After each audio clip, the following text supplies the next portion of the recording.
Boa noite a todos e todas. Estamos em mais uma palestra do nosso projeto de extensão às áreas de atuação do operador de direito. E hoje temos a grata satisfação de ter aqui conosco a doutora Aline Morandi, que atua na área de mineralogia, se eu falei certo, né? E agradecendo antecipadamente o tempo dispensado por ela para colaborar com o nosso projeto e repassar para os nossos discentes uma nova opção de atuação após a sua formatura. Primeiramente, vamos ter a palavra da Camille, nossa extensionista, e logo em seguida a doutora Aline tem a palavra. Boa noite. Boa noite, sejam todos muito bem-vindos. Eu sou a Camille Marinho, extensionista, e o nosso orientador, o professor Davi, ele é professor adjunto em Direito Processual Penal pela Universidade Federal Fluminense, atuando no Departamento de Direito do Instituto de Ciências da Sociedade em Macaé, pós-doutor em Democracia e Direitos Humanos pela Universidade Coimbra, Portugal, mestre em Direito, bacharel em Ciências Jurídicas e Sociais pela Universidade Federal do Rio de Janeiro, coordenador de monitoria do Departamento de Direito de Macaé, MDI, cadastrado no CNPq como líder de pesquisa, sendo que a mesma direcionada ao direito processual penal, direitos fundamentais e direitos humanos, pela UF Macaé, parcerista ad hoc em revistas especializadas. E agora vamos à palestrante da noite, que é a doutora Aline Morandi, advogada de Direito Civil e Direito Minerário, bacharel em Direito pela Universidade Federal Fluminense, pós-graduada em Direito Processual Civil, com ênfase em Relações Jurídicas de Direito, privado pela Universidade Federal Fluminense, pós-graduada em Advocacia Civil pela Universidade Cândido Mendes, pós-graduada em Direito Ambiental e Urbanístico pela Universidade Cândido Mendes, curso de Direito Minerário, Instituto Minere, pós-graduada em Direito Minerário pelo Centro de Estudos em Direito e Negócios CEDIM. Com a palavra, doutora Aline Morandi. Olá, boa noite a todos. É com grande alegria estar aqui hoje, né? Agradeço os professores por me receber aqui, em especial por ser um projeto da UF, né? Uma casa que me acolheu durante a minha graduação, e é muito bom voltar à universidade. Eu que sempre gostei de estudar, vocês viram meu currículo aí, tem um pouquinho de cada área. Tem algumas outras áreas que eu estudei de curiosidade também, mas hoje eu quis trazer para vocês uma área que é bem ampla, que é o direito civil, que todo mundo vê na faculdade, que tem uma facilidade de contato, e uma área que é pouco divulgada ou de pouco acesso, que é o direito minerário, que é bem específico. Essa troca aqui, apesar de ser virtual, eu considero muito interessante, justamente para esses novos ares, para ter conhecimento, e a gente conversava aqui anteriormente sobre como é prazeroso você ter contato com outras ciências, para você ter uma interdisciplinariedade das ciências como um todo, para a formação de um raciocínio, né? Lógico. Eu sempre fui apaixonada por direito civil, desde o início da faculdade. Eu comecei a fazer direito, vou contar um pouquinho da minha trajetória aqui.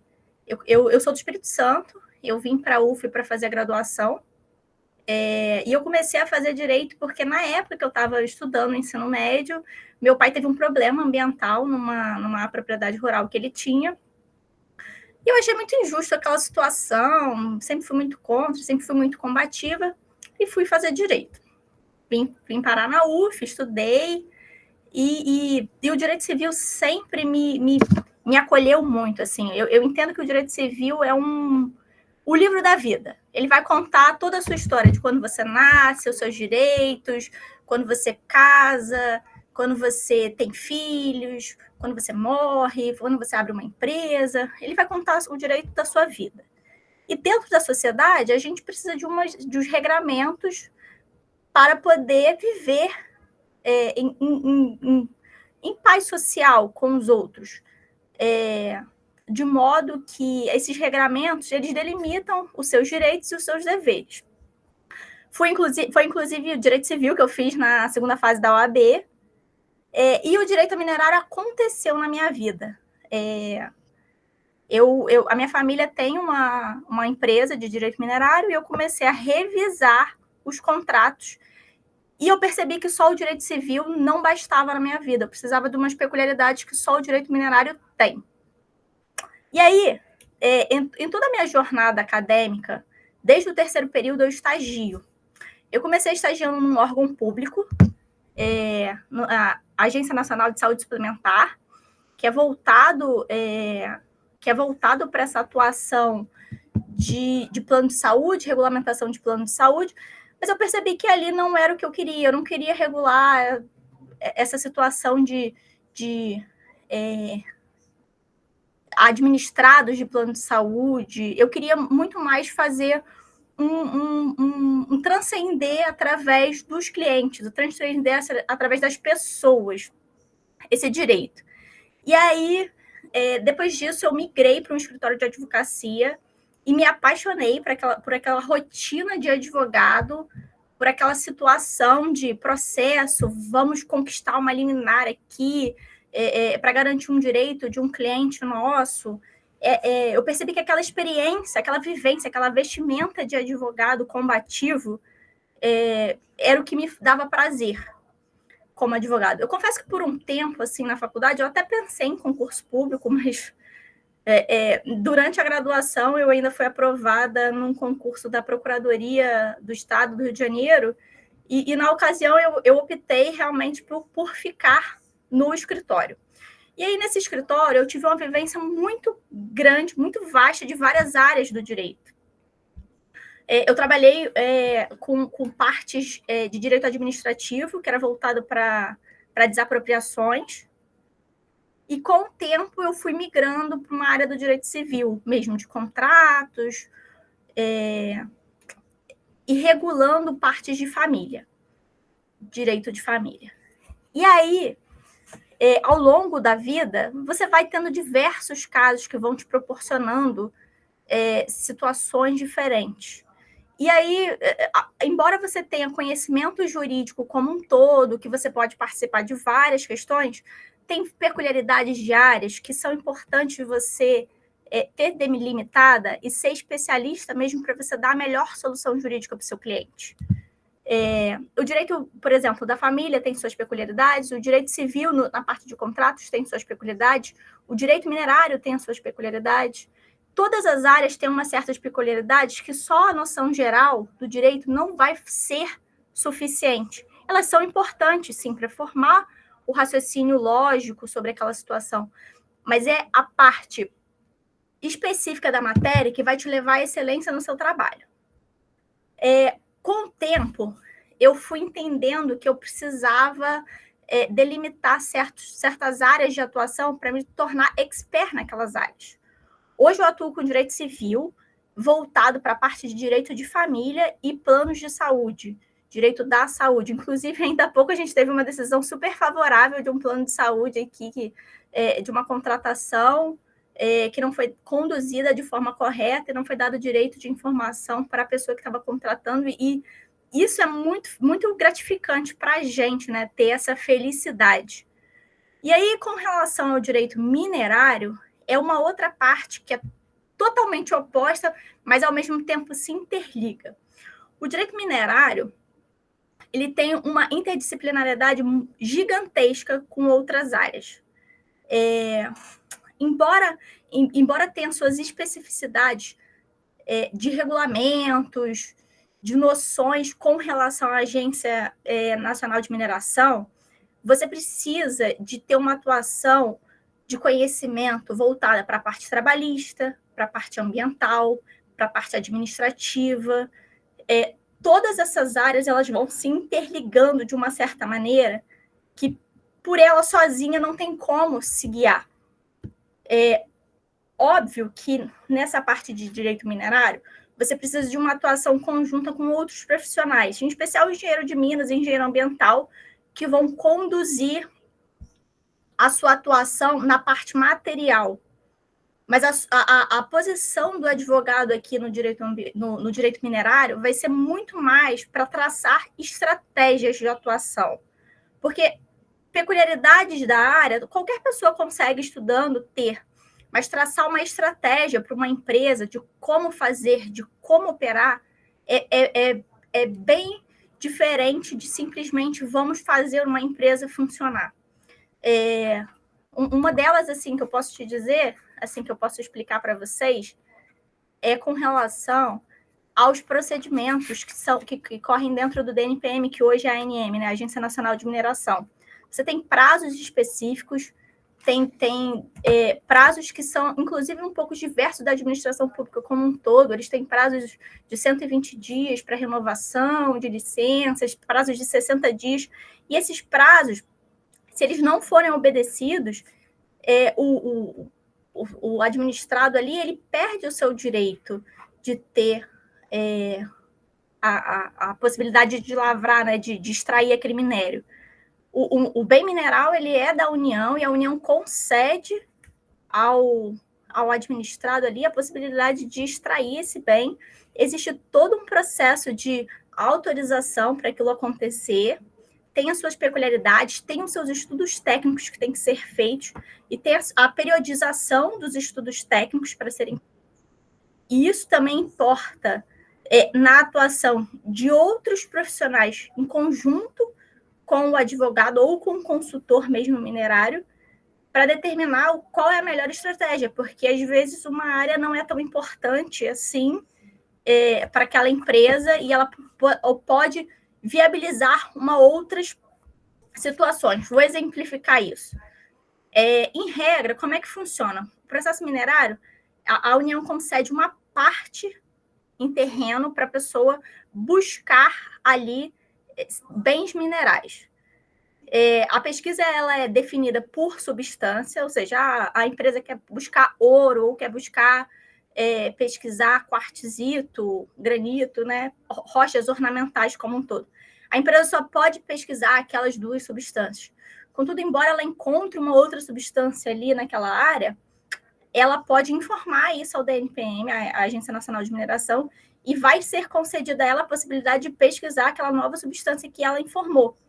Só que a atuação do advogado entra ali muito interessante, é que se uma área é muito grande e verificou-se que numa parte dessa área não tem incidência da substância pesquisada e não tem nenhum outro interesse da substância, a empresa pode rejeitar o restante daquela área para evitar o pagamento de impostos, diminuindo assim o seu déficit, né, financeiro.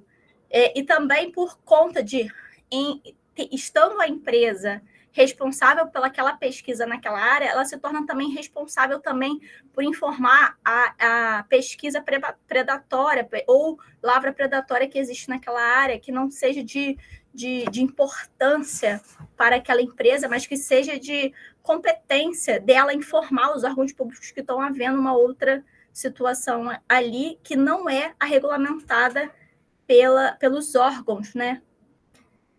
Além disso, tem essa parte de trabalhista, por conta da empresa ter seus funcionários, ter sua parte de pesquisa atuante. Envolve também a parte administrativa, porque tem especificidades para serem informadas e prazos para serem cumpridos junto à Agência Nacional de Mineração. Uma outra questão são cargas tributárias diversas por conta dos regimes tributários existentes, e, além disso, existe uma especificidade de um pagamento de uma compensação, que é a CEFEM, que é a compensação por conta da exploração, que isso tudo influencia na atividade da empresa como um todo. Então, o que eu vejo hoje é que o direito minerário, ele, embora não seja estudado em muitas universidades, ele é extremamente necessário para a nossa sociedade como um todo, para as empresas como um todo, e ele precisa dessa interdisciplinariedade que a gente vem tendo com as outras ciências, até mesmo de dentro do direito. O direito civil vai ser importante para a regulação dos contratos, porque existem muitos contratos de parceria sendo feitos dentro da parte minerária. Por vezes existe um contrato de arrendamento, por vezes existe um contrato com um prestador de serviço, de compra de material, ou até mesmo contratos de parcerias.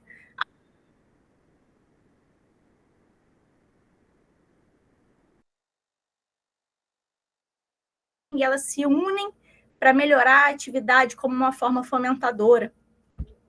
Existe também os contratos internacionais. Anteriormente, aqui na palestra, a gente estava conversando sobre direito marítimo, e isso é muito peculiar agora. Muitas das exportações que existem do direito minerário, elas são ligadas ao direito marítimo, porque a empresa que compra ou a empresa que vende e importa produtos, ela tem que fazer contratos internacionais para venda do material, para recebimento do dinheiro e para aquisição de material do exterior. Muitos insumos da indústria minerária, eles vêm do exterior. China, Estados Unidos, são peculiaridades de insumos. Fio diamantado, uma resina que é feita para colocar em volta do bloco como se fosse uma proteção. Então, são questões que levam a uma interdisciplinariedade como um todo. E aí, uma outra questão do direito marítimo que tem é como que fica a questão do seguro de um bloco ou de chapas transportadas. Se isso não for bem regulamentado no contrato internacional, o exportador, que é a empresa brasileira que está exportando, pode ficar responsável por isso, pode ficar responsável, inclusive, pelos danos causados, pelo pagamento do frete e tudo mais. De modo geral, o direito minerário é isso. Tem muitos outros detalhes, assim, que são bem específicos das áreas. Eu fui falando bem brevemente, eu queria bem a participação de vocês nas perguntas sobre as curiosidades e tudo mais.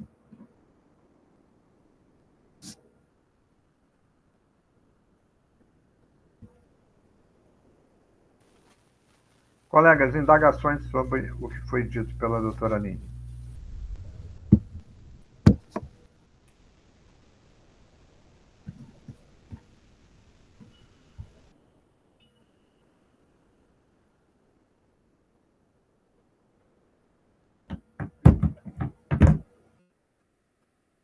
Posso lendo aqui no chat o que tem? Pode sim, a Natália fez uma pergunta aí, né? Que tá vendo. Isso, a Natália perguntou, eu queria saber se você se imaginou atuando nessa área quando estava na faculdade. Não, Natália, eu nem conhecia o direito minerário, conhecia o direito civil. O direito civil, óbvio, eu já tinha interesse em atuar, mas o direito minerário não, era totalmente desconhecido para mim. Nem tinha conhecimento, nem sabia os detalhes disso, não é passado. Conhecia, né, brevemente que existia uma agência reguladora do setor, mas eu não conhecia a área em si, as especificidades em si. E aí, engajando com a pergunta do projeto de extensão, como foi a minha preparação? Então, como eu disse, eu caí meio que de paraquedas no direito minerário pelo seguinte: uma empresa que eu presto consultoria, que é da minha família, presto consultoria de modo geral, amplo, escritório, assim, todas as áreas do direito, mas começaram a ter diversos contratos bem específicos de direito minerário. E aí eu percebi que o meu conhecimento de direito civil ou o meu conhecimento geral não era suficiente para suprir aquelas especificidades que a área demandava. E eu comecei a fazer cursos. Existem alguns cursos, tem pouquíssimos livros, já aviso vocês, pouquíssimos livros, assim, posso até deixar recomendações para quem tiver interesse, que tem alguns livros até de fácil leitura, mas como envolve diversas substâncias, porque diversas substâncias são minerais, inclusive a água, ela tem uma regimentação específica para sua exploração, eu comecei a fazer cursos e estudar sobre isso e aprofundar o meu conhecimento para entender realmente todos os detalhes que envolviam aquela matéria.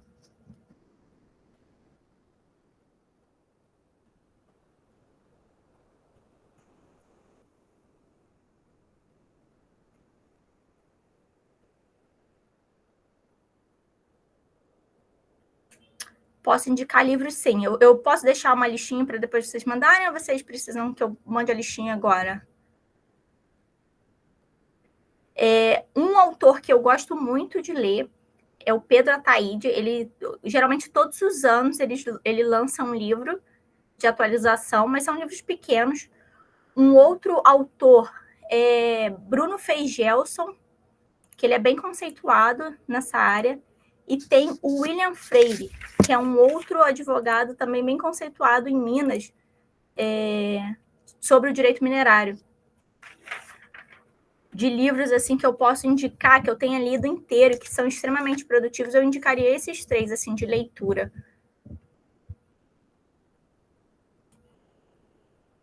A Natália fez uma outra pergunta. Como a gente pode ter mais contato com essa área? Você acha que tem estágios online para quem gostaria de descobrir mais sobre? Então, Natália, eu tive muita dificuldade nisso, porque eu tentei estagiar e eu não consegui. Mas aqui no Rio de Janeiro, hoje, tem um escritório bem grande a respeito disso. Meu escritório é pequeno, mas assim que a gente tiver disponibilidade também, óbvio que vai ser excelente, mas se quiser participar também de um dia, a gente pode mostrar, fazer uma imersão aqui, como é que funciona uma empresa minerária.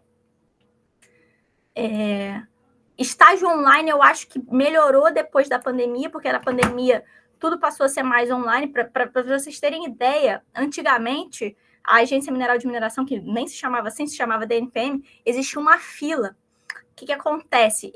Existia um protocolo, a data e o horário do protocolo era o que garantia o primeiro registro de interesse na área. Por vezes, existiam filas longuíssimas nas sedes, né, estaduais do DNPM, por conta disso, para protocolo, porque era tudo físico. Na pandemia que começou a ser online, virtual, hoje existe um setor chamado protocolo digital, onde os processos você faz o protocolo online. Então, até acredito que seja possível ter um estágio online, sim. O Davi fez uma outra pergunta. Preciso estudar a legislação de outros países nesses casos de exportação e importação? Então, Davi, não é necessário, mas é bom ter conhecimento por conta do regime tributário. Por diversas vezes, o importador ele vai te dar informação a respeito disso, de como é, mas é importante você ter esse conhecimento, porque no mundo dos negócios nem tudo é muito honesto, sabe? Então é bem interessante, sim, ter esse contato com a legislação dos outros países, mas você não precisa aprofundar a legislação, ser um extremo conhecedor para conseguir exportar ou importar.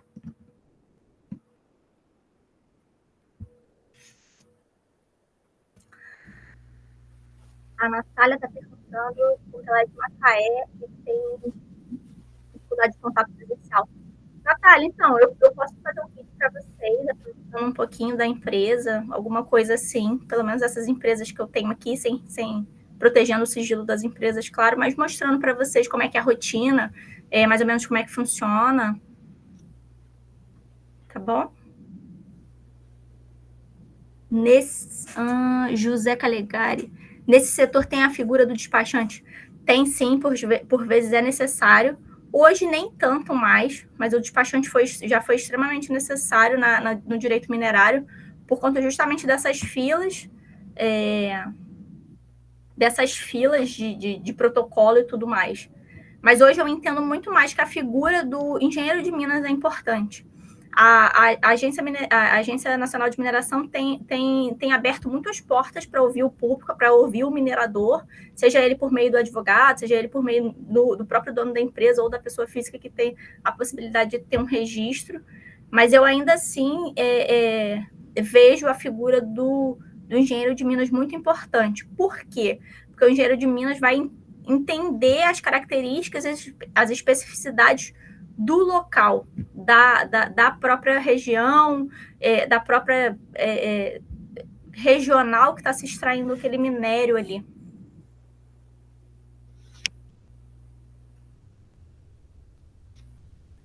Um outro detalhe também, acho que acredito, né, a doutora que nos indique, tem que ter pelo menos o domínio do inglês técnico, né? Então, não é um dos mais importantes, mas quando você vai lidar com direito internacional por conta da exportação, é importante ter uma outra língua, sim, e o inglês é o inglês mais falado. É a língua mais falada, né?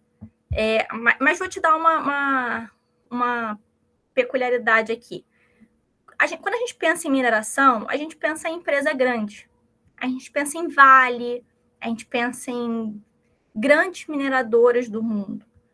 E o Brasil tem outras empresas que são pequenas, que são familiares, que estão no interior explorando e que não são aquelas empresas que aparecem na mídia.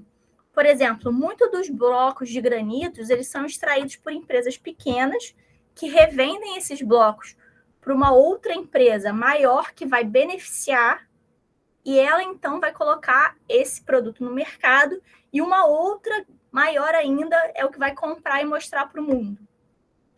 Mas os contratos, óbvio, a linguagem dos contratos internacionais é na língua inglesa, então é importante se ter um inglês técnico para atuar nessa área de exportação. Mas isso não exclui a possibilidade de você atuar com uma empresa de médio porte aqui dentro do país mesmo, com vendas internas.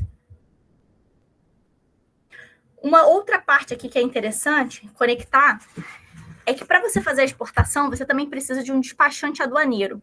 E eu não tô me perguntando aqui agora se a pergunta do Calegari foi com relação a isso, do despachante aduaneiro. Porque são raras as empresas que eu conheço, eu acho que pouquíssimas que conseguem exportar sem ter um despachante hoje, porque existe um sistema chamado Syscomex, que tem uma especificidade muito grande para você desembaraçar a carga, e aí essa atuação dentro do porto, esse conhecimento dentro do porto é uma outra especificidade muito necessária para quem deseja fazer exportação ou importação também. Eu lembro que as empresas aqui que estão no escritório hoje, elas quiseram fazer importação, porque o preço do material no exterior é muito mais vantajoso por conta da taxa de dólar. Porém, quando ela traz esse material no Brasil e o tanto de imposto que ela tem que pagar para desembaraçar a carga, trazer para o Brasil, importar para o seu mercado interno, algumas empresas conseguem analisar que não compensa, que compensa continuar comprando material aqui internamente de uma empresa que já faz isso, que é maior, que importa essa matéria-prima, esse insumo, do que fazer todo o processo de importação. Existe a possibilidade de você compensar impostos que quando você importa e quando você exporta, né? Aquela compensação. As empresas têm um prazo de 2 anos para fazer essa compensação. Porém, às vezes, dependendo do porte da empresa, não vale a pena ainda fazer essa importação e exportação. Talvez seja melhor fazer um estudo interno tributário da empresa e enquadrar ela num outro regime tributário, justamente para verificar o melhor planejamento tributário para ela aqui. Uma outra pergunta que veio aqui. O advogado atua mais na parte negocial, contratual ou tem muita judicialização? Em caso de conflitos de interesse, arbitragem e mediação? Isso aqui é muito importante. Uma coisa que é diferente aqui no direito minerário é o seguinte: o proprietário do solo nem sempre é o proprietário da substância. O que acontece? Na Constituição hoje está regulamentado que todos os minerais são de propriedade da União. E aí a União concede, por meio de títulos, possibilidade de um terceiro, que são esses administrados mineradores, de explorarem aquela substância mineral. A União não consegue estar em todos os lugares explorando. Por óbvio, ela faz essa concessão. E aí, o que acontece? Tem um conflito entre o proprietário de terra, que é diferente do titular do direito minerário. Por vezes, as partes conseguem chegar num acordo entre o superficiário e o minerador. Mas nem sempre isso acontece. No Brasil, ainda existe aquela visão de que o advogado, quando entra no meio de uma relação ainda que está sendo conversada, tem aquela figura assim, de que o advogado vem ali para querer resolver a situação meio que de forma impositiva. Então, por vezes, ainda na parte negocial, a gente fica um pouco afastado, mas assessorando a empresa como um todo e participando de reuniões para instruir o nosso cliente como favorecer isso. E, óbvio, a gente faz todas as minutas de contrato e revisão dos contratos, mas tem situações que o contato superficiário e minerador são importantes para isso, porque às vezes eles sozinhos eles conseguem chegar num consenso que talvez a presença de um advogado traria uma imposição ruim. Mas existem casos, sim, que o superficiário e o minerador não conseguem chegar num acordo e tem que judicializar, porque é obrigação do minerador fazer a pesquisa naquela área, ele tem prazos específicos para cumprir. Por exemplo, o prazo de pesquisa dele geralmente é de 3 anos. Então, durante esses 3 anos, ele tem que fazer a pesquisa na área, e se ele não consegue acesso a esse terreno, essa propriedade, ele tem que comunicar à agência de mineração, para a agência de mineração ou ela iniciar por autonomia uma ação judicial para permitir a entrada desse minerador na área para fazer a pesquisa, ou então o próprio minerador pode fazer esse ajuizamento para garantir o acesso dele à propriedade para fazer pesquisa. Óbvio que ele tem todo um ônus de participação, de uso da terra, ou seja, ele tem que fazer uma compensação financeira para esse superficiário.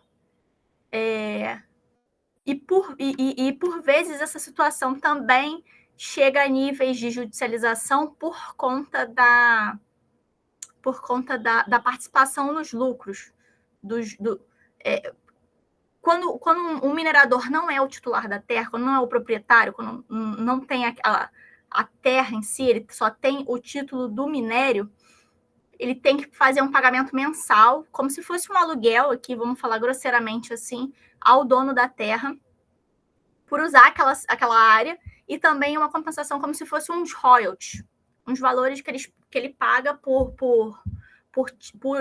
exploração. Por vezes eles não chegam num consenso, porque a legislação fala um percentual específico, e muitas vezes o superficiário acha que esse percentual é muito baixo, e eles não conseguem chegar num valor, e precisa, sim, de uma judicialização. Eu nunca tive nenhum caso de arbitragem, mas eu acredito, sim, que seja uma grande importância da arbitragem, principalmente em contratos de grande valor, como os contratos da Vale. A Vale já participou. E mediação, acho pouco produtivo, assim. Se as partes não conseguiram chegar numa negociação amigável antes da judicialização, eu acredito que vai ficar na mão do juiz mesmo para resolver. E esses processos são longuíssimos, assim, são extremamente demorados, são processos que os juízes, às vezes, não estão tão familiarizados com a matéria, então tem uma certa dificuldade de analisar o caso, e por conta de haver diversos recursos, esses processos se prolongam no tempo, porque tem um interesse muito grande, tanto por parte da mineradora, como por parte do superficiário que está ali litigando.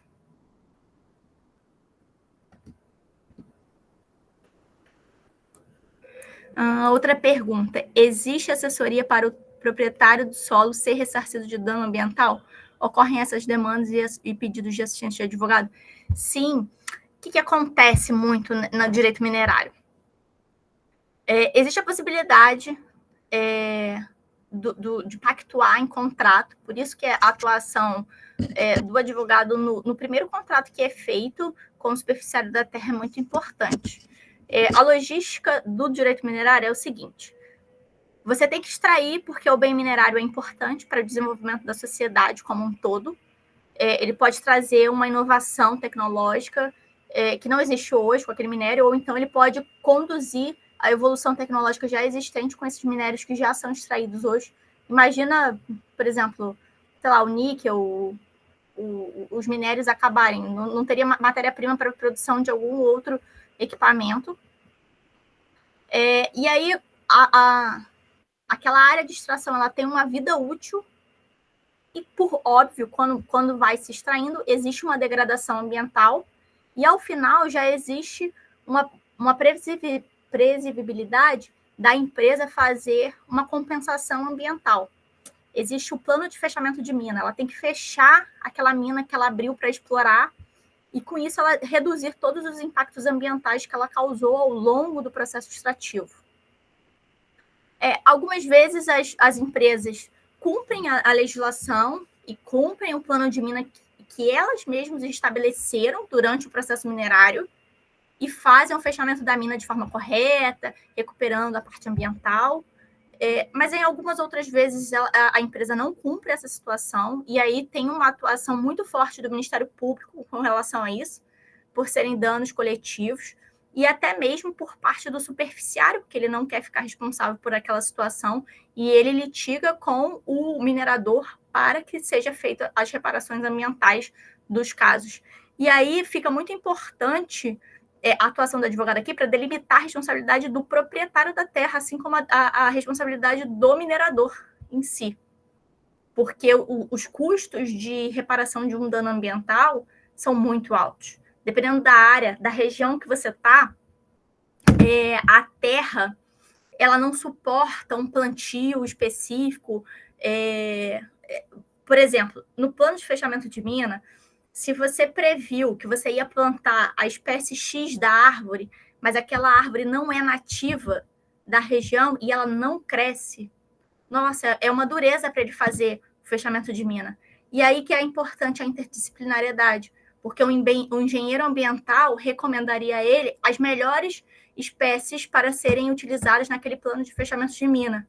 Porém, existe possibilidade do advogado atuar ali também e conversar com os órgãos ambientais, inclusive, para verificar uma possibilidade de alteração desse plano de fechamento de mina e dessa recuperação do meio ambiente ali, naquele local que teve a extração.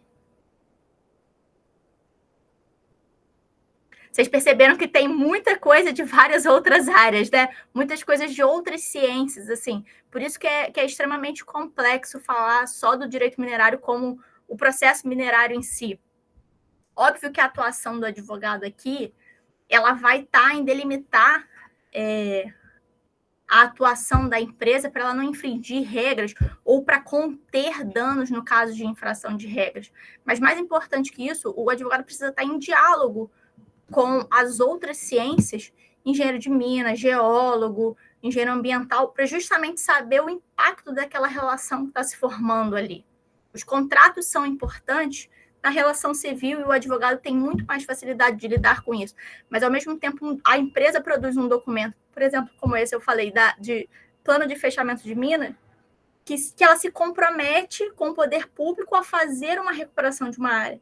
Mas se ela opta naquele projeto que ela mesma fez de maneira errada, sem estratégia, ela pode se prejudicar lá na frente e dificultar mesmo o processo dela de recuperação daquela área, que pode impactar numa multa ambiental, numa atuação por parte de um órgão fiscalizador.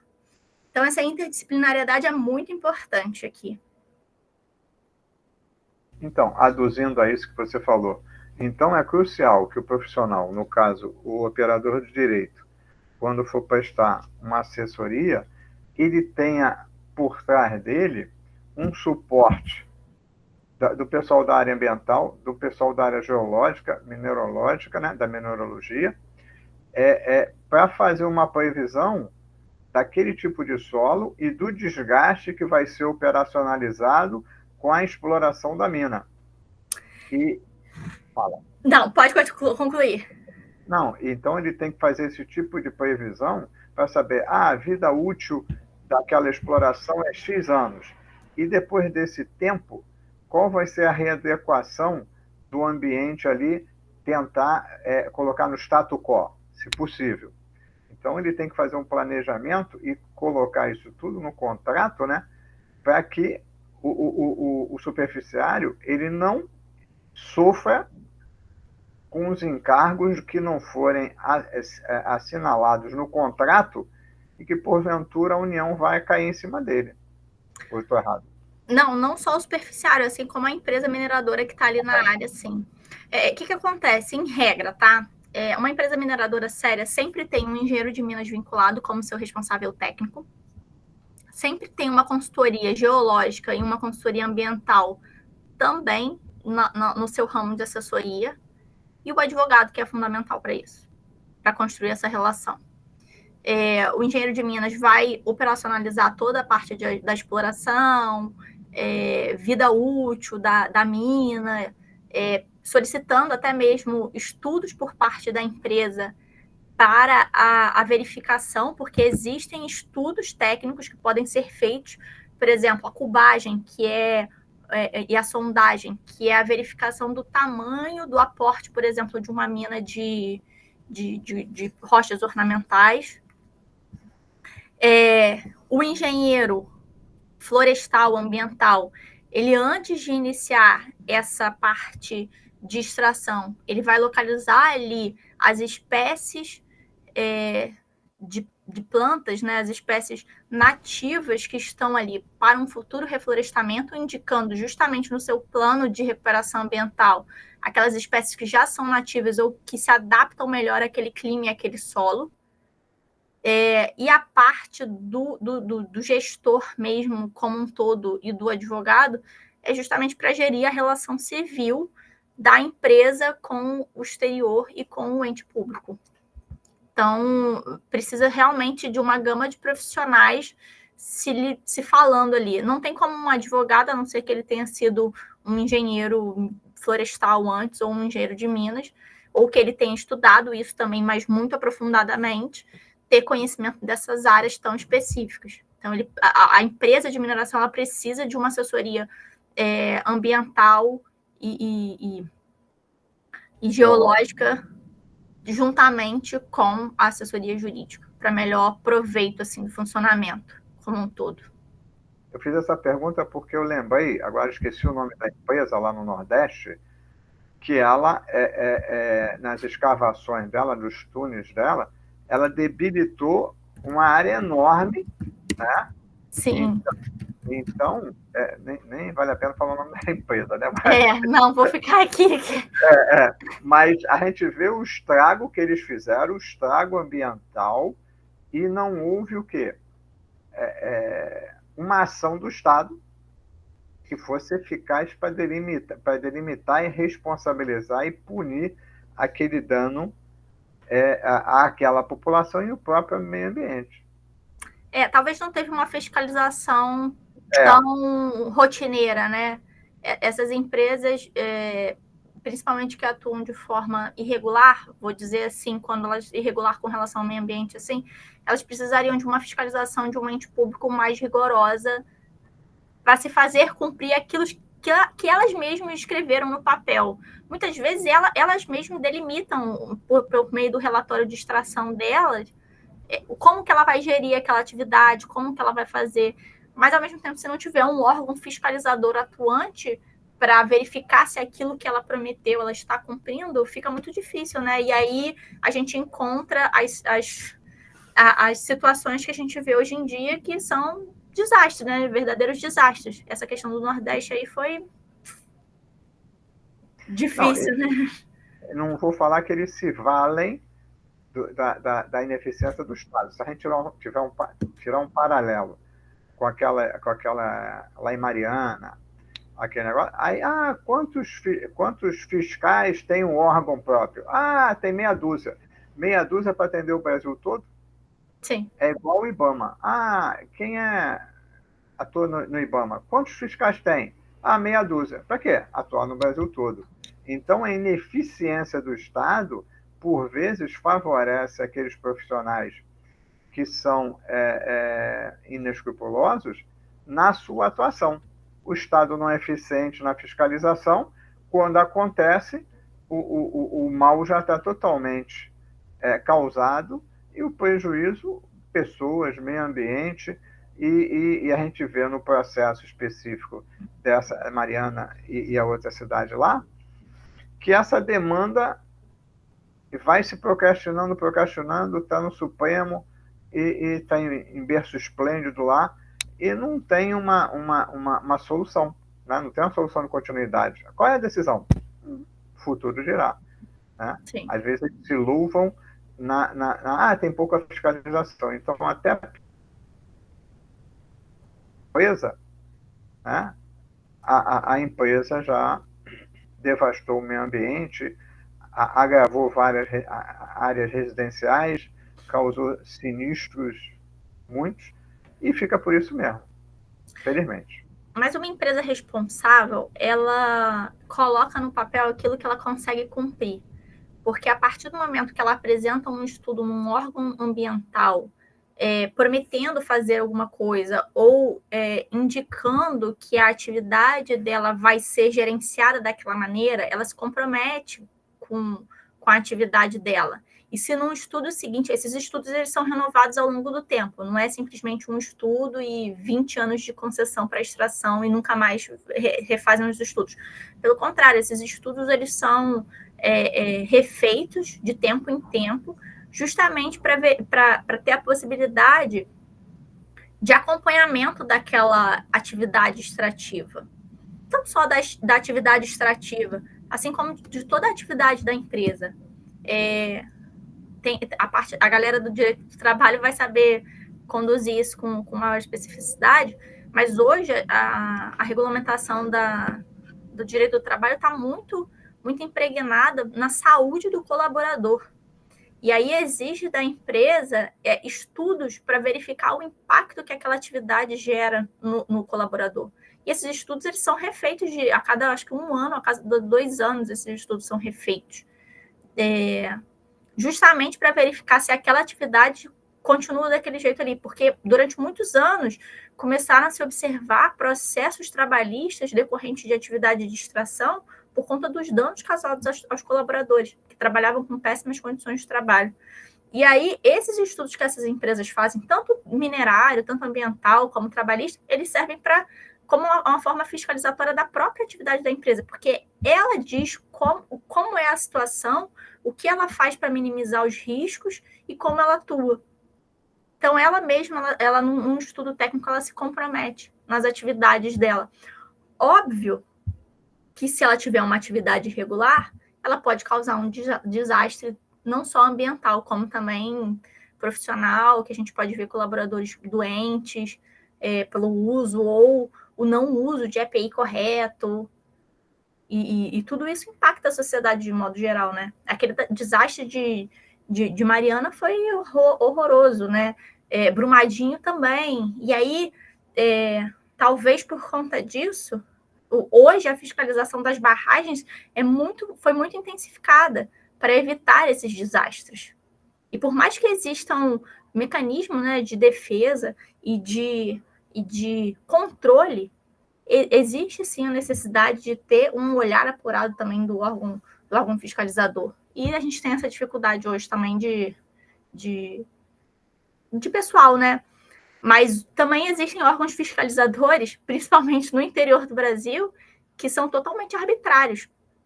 A gente teve um caso aqui no escritório de uma mineradora que, mesmo possuindo licença ambiental válida, mesmo estando com todos os registros minerários, os títulos minerários em dia junto à Agência Nacional de Mineração, ela teve suas atividades paralisadas por mais de 6 meses, por conta de uma arbitrariedade de um órgão fiscalizador municipal.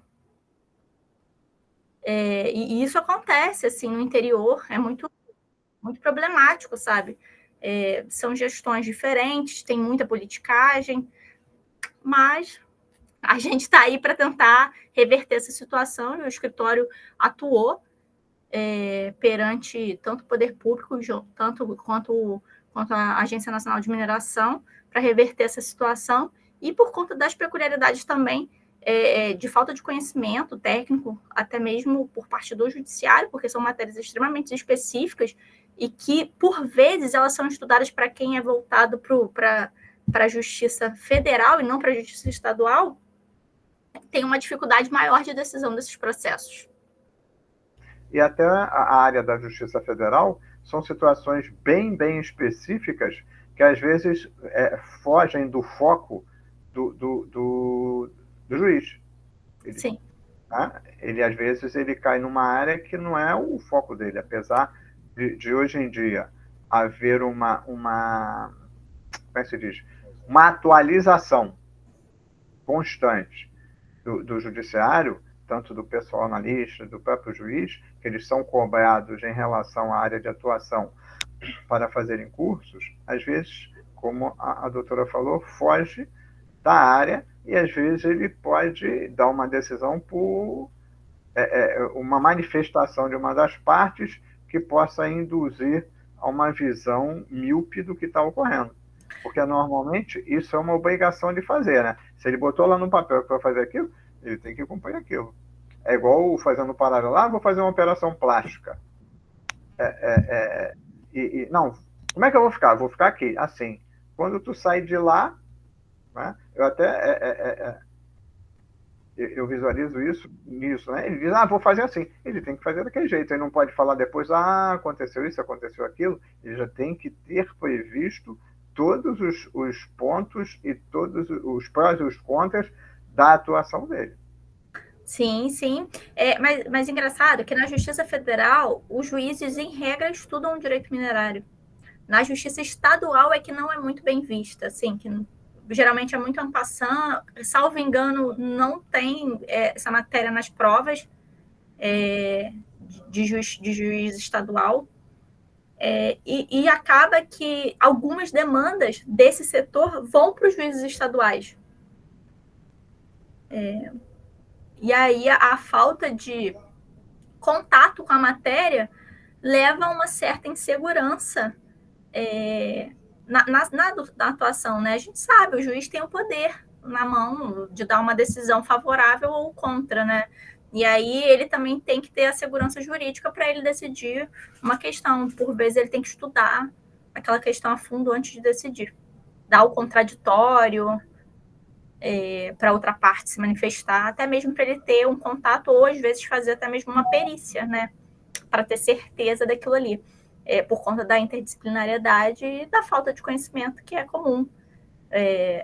Eu digo muito isso porque o advogado que não tem uma especificidade nessas matérias, querer atuar com isso, pode causar grandes prejuízos aos clientes dele. Isso é bem presente, assim, você verifica isso com uma facilidade muito grande quando você vê que o advogado não tem a instrução específica para atuar nessa área. Ele pode dar recomendações que são desastrosas para o cliente dele.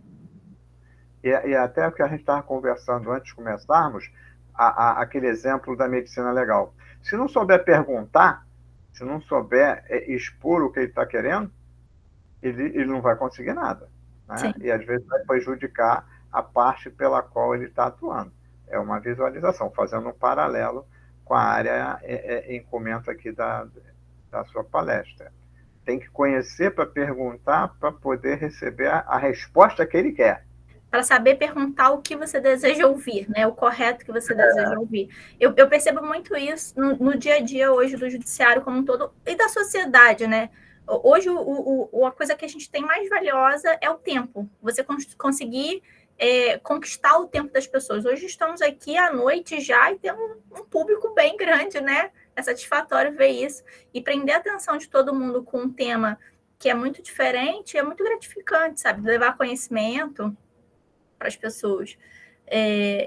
E isso faz com que o operador do direito tenha que saber se comunicar para fazer uma pessoa que não conhece aquela área ou que não tenha tanta familiaridade entender do que você está falando e conseguir explicar as suas razões dos seus pedidos ali, né? É a comunicação, né? O que hoje, assim, anda muito desfavorável por conta da rapidez, da fluidez da comunicação. A gente quer ser breve, a gente quer ser rápido e às vezes os assuntos são tão complexos que precisam ser mais delongados, você precisa de um contato maior. Às vezes fica muito difícil escrever numa petição, fica um texto muito grande, mas talvez numa conversa, um bate-papo, um despacho realmente com o juiz, isso pode favorecer, tirar dúvidas que talvez no papel não sejam tão bem explicadas, né?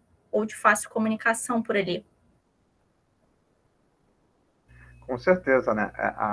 O saber falar, o saber se expressar é o que leva ao sucesso. Fazendo um paralelo, ontem eu estava vendo um seriado que a investigadora falava para o assistente assim: a pergunta é errada, faça a pergunta certa. Para quê? Para descobrir o autor do fato. E é uma realidade aqui em qualquer área. Você Sim. tem que fazer a pergunta certa para receber a resposta certa. O paralelo que nós fizemos do perito. Se não perguntar direito, ele não vai responder o que a gente quer, ou levar como é que se diz? Ao ganho da nossa causa. Então não pode deixar para ele decidir, você é que tem de, entre aspas, catucar e fazer a pergunta objetiva e direcionada para o assunto que a gente quer levar. Óbvio, né, que a relação, quando é consensual, é muito mais fácil, você tem conversa, diálogo, vocês expõem os dois pontos e chega num denominador comum, né? Mas, por vezes, não é assim, e o Poder Judiciário que tem que decidir essa situação. E aí você está colocando na mão de um terceiro que não faz parte daquela relação ali, mas vai fazer parte de uma relação jurídica por conta de um processo, decidir uma questão que as partes poderiam encontrar um bem comum, né? É curioso essa situação da pergunta da forma de comunicação. Eu tive uma situação muito constrangedora há um tempo atrás. Eu fui despachar um processo de um amigo aqui no tribunal. Eu não tinha escrevido nada do processo, não escrevi nenhuma peça. E despachando com a desembargadora, era um caso de plano de saúde, não era nem ligado ao direito minerário, não. E a desembargadora, assim, me respondeu falando assim: doutora, o seu pedido é válido, porém, o que você está pedindo na petição, você fez o pedido errado. O pedido não era esse, o pedido era outro, né? Então, a doutora tem que saber pedir.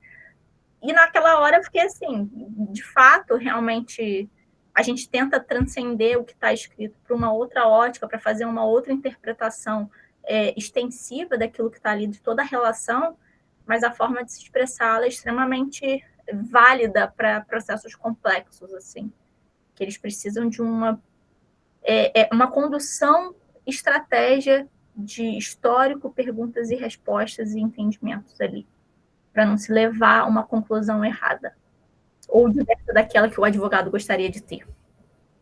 Com certeza. Bem, perguntas, Calegari, apesar de você já tê-las feito? Esgotamos bem em perguntas, né? Com certeza. Calegari tem contato com a área. Sim, eu acho que eu participei das primeiras fases da exploração do granito do Espírito Santo, da época da explosão ainda, né? Quando o mercado estava começando. Tem latifúndios lá? Não, eu trabalhei em empresas lá, do pessoal da minha família lá nessa área, e presenciei essa questão do acidente de trabalho, da contaminação do meio ambiente, de não ter ainda planos de impacto ambiental, medidas compensatórias, né? Conflito entre superficiário e o minerador. O minerador que deixa a propriedade, por exemplo, o sujeito tem lá, isso é comum no Espírito Santo, o sítio planta café, banana e tem muita pedra, chamado de matacão, que é quando a pedra se desloca de uma rocha maior, né? Esses processos naturais de explosão da rocha, calor, umidade e tal. E esse matacão, o sujeito oferece lá tantos salários mínimos, mas depois deixa aquela propriedade que não dá para cultivar mais nada. Na época da explosão, agora com o fio diamantado está muito melhor. Eu tenho observado uma evolução muito grande, principalmente em Cachoeiro, das empresas estarem com tiares modernos, fio diamantado, e hoje existem poços, né, bem construídos de concretagem para esses resíduos, que depois se tornam resíduo sólido, líquido, só um processo de decantação, tudo conduzindo com engenheiro, geólogos, né, tudo acompanhando ali. Mas a Aline falou da capacidade de comunicação, né? E a capacidade didática dela passar para a gente hoje todo o conhecimento que ela adquiriu mostra que a gente está diante de uma pessoa também com a vertente pedagógica, né? Para a docência. Com certeza. Eu acho que está escondendo um pouco. Está escondendo um pouco o ouro aí, entendeu? Que dá para poder montar um curso de direito ambiental tranquilo, de direito minerário com área ambiental tranquilo. Né? Não está escondendo ouro, não, está escondendo o nióbio. O nióbio. Demais. Mas já dei aqui o direcionamento dessa área docência, e não fica a dever, não. Mas algumas questões que a doutora Aline colocou para a gente é que uma boa formação geral, ela forma um bom especialista. Sim. O especialista, ele não está desvinculado da parte geral o direito como ordenamento, como diz o Norberto Bobbio, e o diálogo das fontes. Sim. Então, os vasos comunicantes do direito. Então, assim, para quem ainda estiver começando, a importância, e quem já passou, né, de revisitar sempre a teoria geral do direito, a teoria geral do processo, né, a parte geral do direito penal, porque essa estrutura geral permite ao especialista dialogar com equipes, dialogar com outros profissionais. E essa capacidade de perceber essa necessidade interdisciplinar, porque o mundo dos negócios, principalmente, ele é dinâmico. Sempre novas tecnologias, elas vêm ancoradas por uma estrutura normativa, provocam novas regras jurídicas. E que cada vez mais vai pedir o apoio de um outro profissional. Por exemplo, na questão de família, o psicólogo. Né? A gente viu agora o escritório Bastos Sociedade de Advogados, do qual a Aline é sócia com o Davi, doutor Davi. Eles tiveram agora, Davi, uma vitória importantíssima de uma repatriação de menor, em que envolveu aí uma equipe multidisciplinar, atuação do Ministério Público, psicólogos, Polícia Federal, envolve direito internacional público e privado, e essa percepção da necessidade de dialogar com outros saberes nos leva a pensar na formação jurídica que características importantes do profissional moderno, como a doutora Aline mostrou que tem. Eu tenho acompanhado o desenvolvimento da doutora Aline e do doutor Davi desde a faculdade, né? Que é a especificidade ancorada numa boa cultura jurídica geral, uma resiliência e abertura cognitiva, ou seja, a curiosidade aberta a sair da zona de conforto. Esse reaprender constantemente, essa curiosidade que ela colocou aí, dessa nova relação, porque nós vivemos, como diz o Edgar Morin, né? Como o Bauman também quer trabalhar com isso, sociedades complexas. Uhum. O que é uma complexidade? Eu tenho trabalhado isso pedagogicamente com os alunos. Qual a diferença do complicado para o complexo? O complicado é um monte de coisa simples desordenada. E o que é o complexo? É um monte de coisas simples bem ordenadas, bem encaixadas. Há uma metodologia, há um método. E quando a gente desenvolve o método do raciocínio jurídico, o complexo torna-se simples, porque você vê o encadeamento das coisas. Elas são progressivas e bem ordenadas. Outra coisa que a doutora Aline colocou para a gente, na atuação do advogado, principalmente do advogado que está na fase mais preventiva, né, consultiva, é que ele é um gestor de risco jurídico. E esse gestor de risco jurídico ele é importante para o sucesso empresarial, porque nós estamos aqui numa dinâmica muito empresarial. Né? E essa estratégia jurídica, ela depende de o advogado ter muita humildade também, para perceber que ele vai traduzir para o discurso jurídico o que é o mundo dos fatos, o mundo dos negócios, das necessidades das pessoas. Observem bem que lá no início, quando a doutora Aline destacou para a gente como ela foi para o direito, foi de uma necessidade familiar, de uma empresa, de uma propriedade. Então, a necessidade, ela quer uma solução, e essa solução no discurso jurídico precisa de uma boa formação. Então, ela vai se formar em direito, E quando ela vai para... E ela sai depois, ela vai buscar outros estágios, e a importância do estágio é que você tem um processo indutivo ou dedutivo de chegar na especialidade. Você sai do direito com muita coisa na cabeça e vai encontrando um foco até chegar naquele ponto. E o outro é a necessidade que te chama para a realidade. E aí o direito e a vida do direito, como diz Vicente Hall, né? O direito ele não inova as coisas. Ele não é ele que formata a realidade. A realidade pede uma regra jurídica, uma hermenêutica jurídica que faça um ajustamento, como diz o Lênin Streck, do terno de alfaiataria, né? E não preta-porter. Aí, a outra questão importantíssima que eu gostei de destacar aí, quando fala da questão da pergunta, principalmente para o advogado que vai trabalhar com auxílio de peritos. A quesitação, né, Davi? A quesitação no direito penal, no direito civil, quesita fazer pergunta. E aí, quando você vai fazer pergunta processualmente, você vai fazer a pergunta por escrito. E depois que está escrito no papel, há uma preclusão consumativa, como aconteceu lá com a desembargadora. O raciocínio jurídico que a Aline apresentou era correto, mas a petição escrita por um outro profissional estava incorreta. E há uma preclusão consumativa, o que não ocorre na oralidade. Então, eu tenho trabalhado, Davi, Aline, nas aulas, com a ideia da gramática jurídica. Então, o direito estabelece uma regra de como falar, o momento que vai falar e a sequência dos atos de fala.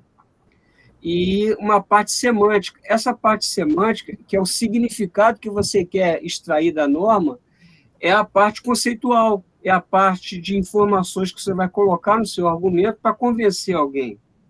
E o elemento pragmático, por exemplo, quando ela foi despachar com a desembargadora, é a prática do discurso oral.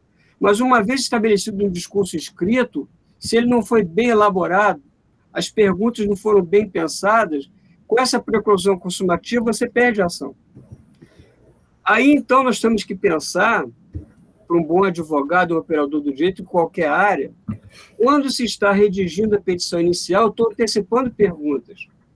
A petição, ela não é um texto autoral sem consequência. Por quê? É em cima do que eu narrar na petição que o juiz vai fazer pergunta. Então, o que eu faço numa petição? Eu penso que o meu oponente vai perguntar a mim.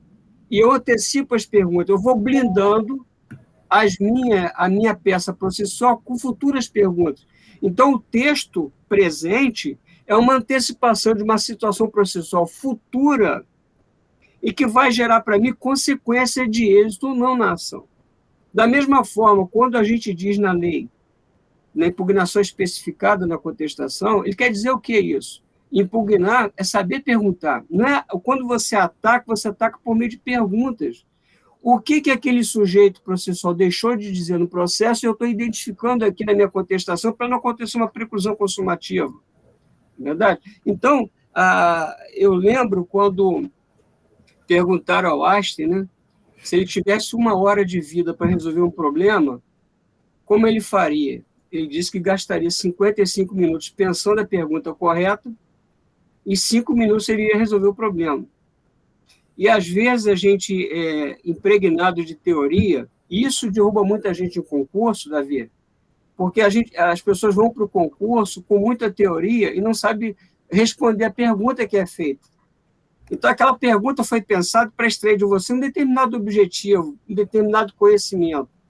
Então, quando você está respondendo uma questão de um enunciado, você tem que compreender a pergunta. E, da mesma forma, quando você redigir a sua peça processual, pensar perguntas que vão ser feitas lá na frente, nessa relação processual. E eu acho, então, para concluir, Aline, muito embora você tenha omitido sua habilidade na oratória e na retórica para poder discorrer para nós aqui hoje com tanta competência, esse encadeamento de ideias que leva a gente a repensar, né, Davi, a necessidade de sair bem formado de uma faculdade, mas sabendo que esse conhecimento tem aplicação prática. E essa aplicação prática ela é muito autoral. Você tem que saber buscar esses caminhos. E os caminhos estão abertos aí, como o projeto de extensão traz para a gente. Profissionais do quilate da Aline, do Davi. Vamos trazer agora, em breve, né, Davi, a doutora Mirella, que já vai atuar na área de direito administrativo e trabalhista. E aí todos nós vamos ficar brindados com essa excelência de ver alunos, são jovens, né, Davi, já com um escritório muito bem estruturado e bem sucedido. E isso, para quem está na faculdade ou recém-saído agora, é uma injeção de ânimo muito forte, né? Tem espaço para todo mundo, tem novas áreas surgindo aí também. Parabéns, Aline, parabéns a todos. Com certeza. E conforme o Calegari falou, a gente tem que fazer um encadeamento na área que a doutora atua, de várias e várias áreas, para juntar, formatar o objetivo final. E essa filtragem e aplicação, ela é crucial no que nós estávamos falando anteriormente. Tem que saber perguntar para você. Eu sei a teoria, mas você tem que saber perguntar para a pessoa responder o que você quer, o que você pretende. É o caminho das pedras que você quer como se diz, plantar na cabeça de quem vai julgar. É isso. Né? Então, a gente tem que ter essa visualização para alcançar o objetivo. E o objetivo aqui hoje foi alcançado. Com a doutora Aline, que vai fazer o seu handling, né, de um curso de direito ambiental. Fico muito agradecida pelas palavras. Assim, até achei que eu estava falando muito rápido e por ser uma matéria muito complexa, às vezes a gente pula de um lado para o outro. Aí eu fiquei assim, meu Deus, será que está todo mundo entendendo no mesmo raciocínio? Tentei desburocratizar mesmo a linguagem, justamente para ficar acessível a todos, porque eu sei que é uma matéria específica. E essa questão realmente de comunicação vale muito. E eu acredito que eu absorvi isso muito da minha universidade. A UF, pelo menos na minha formação, eu acredito que ainda hoje, ela é assim, ela é voltada para uma parte de pesquisa, para uma parte de pensamento lógico, para o estudante ali conseguir não só ler a lei e aplicar a lei, mas o estudante ter um pensamento, um raciocínio lógico para se chegar num raciocínio jurídico, para entender o porquê da situação. Isso que vocês falaram com relação a expressar e fazer a pergunta certa, isso é muito importante também, principalmente na parte contenciosa do direito, né? Quando você escreve uma petição, pelo menos eu faço assim, eu escrevo uma petição pensando nos argumentos que a outra parte pode trazer na sua peça de defesa, que é uma das peças mais importantes do processo, justamente para blindar o direito do meu cliente. E por vezes, vem uma contestação que entrega a chave do processo, o que eu estou buscando no processo, uma contestação não mal escrita, mas talvez não elaborada corretamente, que tem uma informação que para mim é crucial no processo e que entrega o desfecho do meu processo. Então, é um conhecimento jurídico que tem que ser expandido, que tem a sua interdisciplinariedade, que tem justamente o seu peso por conta da compreensão da lei sobre aquela matéria. Agradeço a todos pela atenção, agradeço pelos elogios também, fico muito feliz de ter participado desse projeto, espero voltar outras vezes. E contem comigo se alguém precisar tirar alguma outra dúvida do que eu abordei aqui, ou em alguma outra matéria. Nosso escritório tem algumas outras áreas aqui. O doutor Davi, que é meu sócio, já participou, elucidando as questões de direito internacional. E a gente está aberto para comentários, tirar dúvidas das pessoas, porque mais do que vir aqui e comentar para vocês, a gente quer voltar para a sociedade aquilo que a gente teve um dia. A universidade proporcionou para a gente ter um contato com conhecimento, com educação e um futuro, porque gerou disso, e a gente está aberto também para conceder conhecimento para as pessoas. Nós aqui queremos agradecer, termos sido brindados com a sua presença, com a sua dedicação e ceder um tempo, né, fora da sua área de trabalho, do momento de trabalho, dedicado à academia, né, para repassar isso para os nossos alunos, que com certeza eles vão captando, né, no período de formação, já que a gente tem alunos de vários e vários períodos, que estão cimentando qual área eu vou atuar, né? Eu sempre lembro, quando eu terminei na UFRJ, você sai e chega na porta assim, para onde vou? Para onde vou? Né? E o objetivo do projeto é dar um encaminhamento. Você tem várias e várias opções. Você pode fazer concurso público, mas você também pode se dedicar a uma área de advocacia que você vai se sentir bem, vai atuar bem e vai ter um retorno bom em função da sua dedicação e do seu interesse em se debruçar por uma área de pouca veiculação na mídia, né? Porque a gente tem várias e várias áreas. A gente perguntar para o aluno no primeiro período assim, vai querer ser o quê? Juiz, promotor, defensor público. Né? Ele não fala outra coisa. É capaz de ter alguém que vai falar que quer ser desembargador. Não, eu quero ser desembargador. Até para chegar lá, tem uma peneira. Nem todos chegam a desembargadores. Mas o objetivo do nosso projeto é trazer ao aluno várias e várias vertentes que eles possam se utilizar no futuro e antes de sair da faculdade, vou migrar para isso, vou migrar para aquilo, vou me direcionar nesta área. Né? E eu e Calegari, nós estamos extremamente gratos pela sua palestra, né? Pela sua informação repassada para eles e mostrando que tem que ter uma noção mínima com uma base forte para poder concatenar todas as áreas para o atendimento do cliente. E nós estamos extremamente gratos. Certo, Calegari? Então, pessoal, era isso que nós teríamos hoje. Semana que vem teremos uma outra palestra de um colega da área do Direito do Trabalho. E boa noite a todos e tudo de bom. Vamos tirar foto? Deixa eu acabar a gravação. Posso deixar o @ do escritório para quem quiser seguir a gente e ter conhecimento? Ainda é prematuro, a gente está melhorando a qualidade para trazer todas as áreas para ter conhecimento.